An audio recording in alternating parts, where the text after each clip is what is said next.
Muy bien. El siguiente ejemplo dice, de acuerdo con el autor, la población de las islas es incierta debido a... Ok, otra vez. De acuerdo con el autor, la población de las islas es incierta debido a... Claro, ya te diste cuenta. Hay un componente que está desenlazando otra situación. ¿Te acuerdas cómo se llama esto? Se llama causa-consecuencia. Entonces subrayo las palabras, ¿sí? O palabra que me puedan ir ayudando o guiando para poder encontrar o leer con mayor significación, tanto regresar al texto en las zonas específicas y atacar los distractores con esta lógica y con esta orientación. Vamos a ampliar la información. Fíjate bien, el primer ejemplo, el segmento de la pregunta o la zona textual que yo elijo es propósito de la carta. ¿Te acuerdas que subrayé con mayor fuerza propósito? Ok, aquí te quiero compartir algo muy importante. Todas las habilidades que hemos trabajado durante tu guía, todas ellas, para efectos de evaluación, les podemos llamar demandas cognitivas. Ok, muy bien. Ya recordaste que cognitivo de gnosis, que significa conocer. Esto en evaluación quiere decir ¿qué requiere la pregunta de mí? Mira el ejemplo. Lo que nos requiere la pregunta, es decir, ¿qué proceso de pensamiento requiere la pregunta de mí? ¿Qué voy a hacer aquí?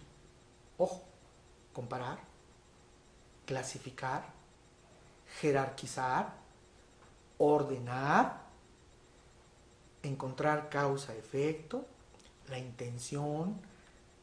Aquí es donde utilizamos todas las herramientas anteriores. Dice la demanda cognitiva, no se te olvida, demanda cognitiva es ¿qué proceso de pensamiento requiere de mí esta pregunta? Comparar, analizar, etcétera, etcétera. Ok, el propósito de la carta dice acá, y la demanda cognitiva es su intención comunicativa, es decir, ¿qué me quiere comunicar? Esa es la demanda cognitiva de este ejemplo. Del segundo ejemplo, el segmento que yo elijo o la zona textual dice, es incierta debido a, ahí está uno de los componentes, y su demanda cognitiva sería, claro, relación, causa, consecuencia, causa, efecto. Son dos ejemplos muy sencillos. Voy a tu guía nuevamente. Cuando tú llegas a estos ejemplos, vas a encontrar las mismas referencias que te estoy compartiendo en la presentación de manera muy detallada. Yo te pido, por favor, recuerda nuevamente que es importante que me vayas siguiendo en la lectura para que vayas dialogando conmigo y yo te vaya conduciendo paso a paso por la ejecución de cada una de las actividades. Aquí están las referencias de las bases, aquí está la explicación y esto que te estoy compartiendo de manera verbal, aquí te lo estoy compartiendo de manera textual. Bien, cuando yo llego a esta reflexión sobre las bases de las preguntas, te estoy compartiendo cuáles son las recomendaciones importantes que tú tienes que considerar al leer o atacar la base de una pregunta. Fuimos capaces de interactuar con estos dos ejemplos. Regreso a tu presentación. Fuimos capaces de interactuar con estos dos ejemplos, aún cuando no conocíamos el texto ni sus distractores. ¿Qué significa esto? Bueno, significa que si en un momento dado yo no soy experto en el tema que me están preguntando, puedo usar herramientas para mapearlo, ¿sí? Señalarlo, identificar su geografía y a partir de ahí acercarme a un proceso de interpretación. Cuando estoy en ese proceso de pensamiento, se está activando mi conocimiento y mi experiencia previa. Esto es maravilloso, porque entonces ya no llego a ciegas. Y conforme voy avanzando, leo la base de la pregunta, entonces en ese momento estoy integrando todavía más herramientas como las demandas cognitivas o el proceso de pensamiento que requiere esta pregunta de mí. Si tú te das cuenta, ya no estamos haciendo una elección al azar, tampoco estamos poniéndonos muy estresados, muy tensos, porque no conocemos en su totalidad o no somos expertos del contenido de una pregunta específica. Muy bien, vamos al tercer elemento. Se llama distractores. Aquí están.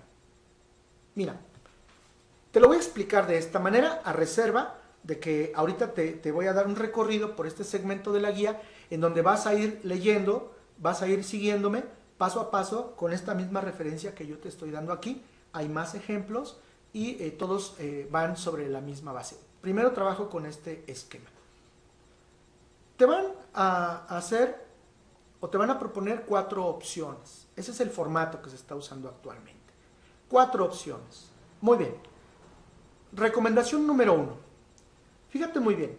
En el primer esquema tienes una respuesta correcta. En este caso es la B. Una sola, no hay más. Ok. Hay quien dice, es que esta también puede ser y esta, juro que esta está bien. Bueno, tienen una razón de ser.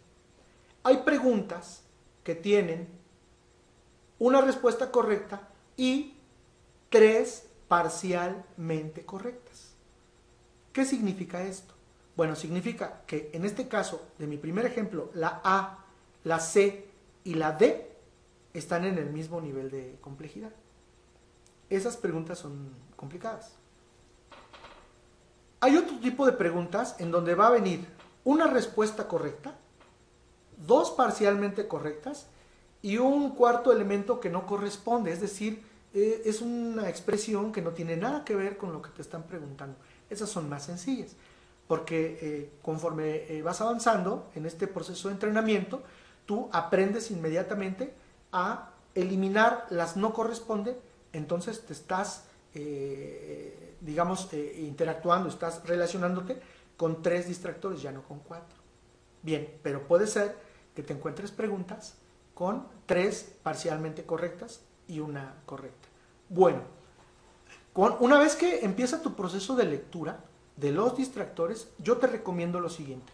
Número 1, una vez que leíste el texto generador y la base de la pregunta con estrategias de comprensión lectora, ahora los distractores vas a tratar de irlos trabajando de la siguiente manera. Elimina, en su caso, la opción que no corresponde.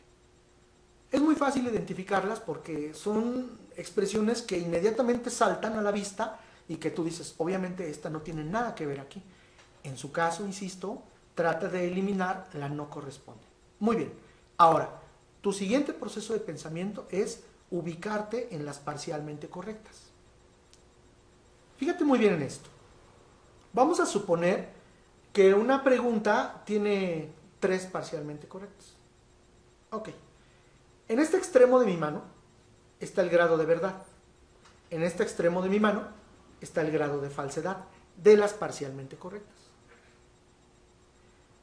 Cuando el grado de falsedad está muy cercano aquí, las parcialmente correctas son muy sencillas de identificar, porque incluso se parecen mucho a las no corresponden, o sea, parecen cosas que no tienen sentido.